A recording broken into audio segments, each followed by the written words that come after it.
ہر مقام اور ہر محل کے لیے دعائیں تجویز کی گئی ہیں، بتائی گئی ہیں۔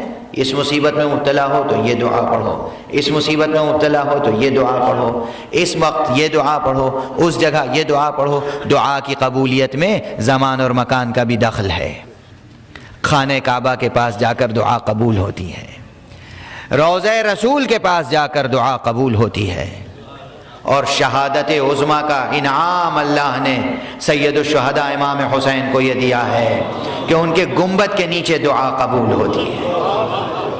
کبھی گنبد حسین کے نیچے دعا رد نہیں ہوتی، کبھی دعا رد نہیں ہوتی۔ مکان کا دخل ہے دعا کی قبولیت میں، زمان کا دخل ہے دعا کی قبولیت میں۔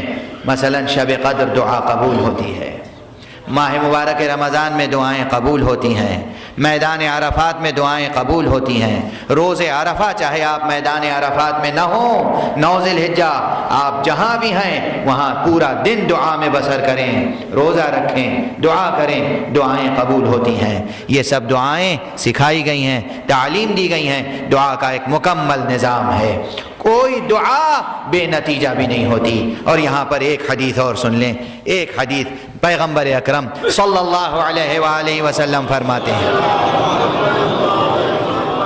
فرماتے ہیں کہ دیکھو بہت سے ایسے ہیں تم میں سے کہ جن کی دعا قبول نہیں ہوتی بظاہر، معلوم ہے ان کا اجر کیا ہے۔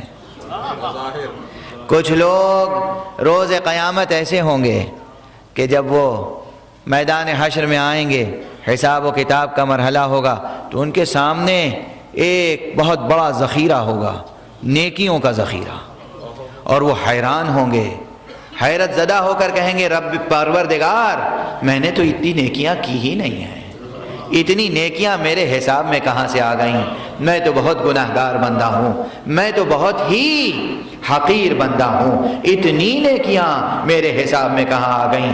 مشیت آواز دے گی، رحمت آواز دے گی، تو نے زندگی بھر دعائیں کی تھیں، وہ دعائیں دنیا میں قبول نہیں ہوئیں، مجھے شرم آتی ہے کہ ان دعاؤں کے اجر میں تجھے کچھ نہ عطا کروں۔